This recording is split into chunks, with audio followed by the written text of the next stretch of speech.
Noong unang panahon, isang lalaki na nagngangalang Steve ang pumasok sa malalim na minahan upang hanapin ang makapangyarihang mga relikya. Doon, natagpuan niya ang Orb of Dominance at ang Earth Crystal. Sa pamamagitan nito, nadiskubre niya ang daan papunta sa Overworld, at doon nagtayo si Steve ng isang paraisong kanya lamang. Ngunit isang araw, natagpuan niya ang kakaibang portal na bigla siyang hinayla papunta sa Nether. Doon siya nahuli ng pinuno ng mga piglin, si Malgosia. Dahil sa hinanakit at kahihiyan mula sa isang talent show, nagpasya si Malgosia na wasakin ang buong Overworld. Para maprotektahan ang mga relikya, inutusan ni Steve ang kanyang tapat na aso na si Dennis na itago ang orb. Lumipas ang maraming taon. Sa kasalukuyan, isang lalaki na kilala bilang Garrett, o The Garbage Man, ang nanalo sa isang paligsahan at nakapagtayo ng sarili niyang game store. Ngunit hindi nagtagal, nakatanggap siya ng abiso ng pagpapaalis at muntik nang mawala ang lahat. Dahil dito, nagsimula siyang maghanap ng mga bagay na pwedeng ibenta. Isa na rito ang mga gamit ni Steve sa kanyang lumang bahay. At doon niya natagpuan ang Orb of Dominance at ang Earth Crystal. Samantala, ang magkapatid na Henry at Natalie ay lumipat sa Idaho matapos mawalan ng mga magulang. Hirap si Henry sa bagong simula lalo na nang magloko ang kanyang jetpack sa unang araw ng klase at mabangga ang mascot ng pabrika ng potato chips. Para makaiwas sa gulo, nagpanggap si Henry na si Garrett ang kanyang tiyuhin.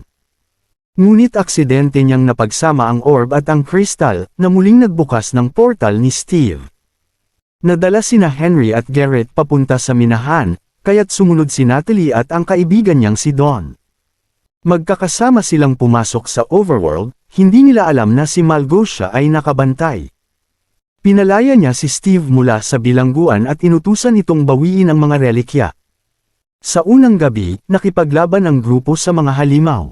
Natutunan ni Henry kung paano magtayo at nakagawa siya ng kanyang unang kuta. Ngunit sa isang pagkakamali ni Garrett, nabasag ang Earth Crystal. Sa pagsikat ng araw, dumating si Steve upang iligtas sila. Ipinahayag niyang kailangan nilang magtungo sa Woodland Mansion upang gumawa ng kapalit na orb. Habang naglalakbay, tinuruan ni Steve ang grupo kung paano gumawa ng mga kagamitan sa isang baryo.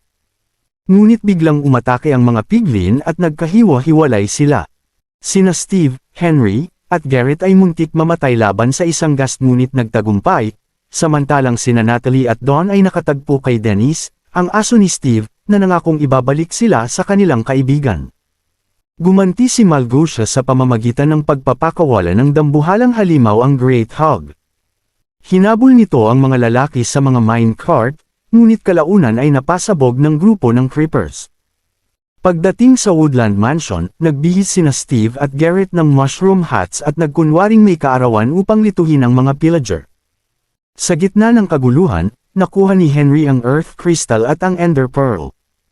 Ngunit hindi tumigil si Malgosia. Nagpadala siya ng isa pang Great Hog na sumira sa tulay ng mansion.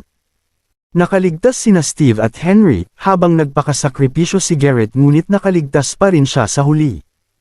Muling nagkasama ang lahat sa isang mushroom house at naghanda para sa pinakamatinding laban. Ngayon, hawak na ni Malgosia ang mas makapangyarihang Orb of Dominance. Idineklara niya ang digmaan laban sa Overworld.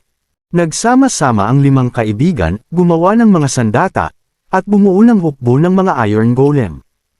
Sa huling sagupaan, ilang beses na tinangkang patayin ni Malgosia si Steve, ngunit sa huli siya ang bumagsak. Pagbalik nila sa Earth Portal, ipinasa ni Steve si Dennis kay Dawn. Sa kanilang pagbabalik sa mundo ng tao, naging matagumpay ang bawat isa. Nagdisenyo sila ng sarili nilang laro na tinawag na Block City Battle Bodies. Nagbukas si Dawn ng zoo kasama si Dennis, nagturo ng self-defense si Natalie, natupad ni Henry ang kanyang pangarap na jetpack, at sina Steve at Garrett ay gumawa ng musika sa tindahan ni Garrett. Ngunit may huling misyon si Steve. Bumisita siya muli sa kanyang lumang bahay upang kunin ang iniwang ball sa attic. Doon, nakaharap niya ang bagong may-ari ng bahay, isang babae na nagngangalang Alex, at dito nagsimula ang panibagong kwento. Dito nagwawakas ang ating recap sa pelikulang ito. Maraming salamat sa panunood.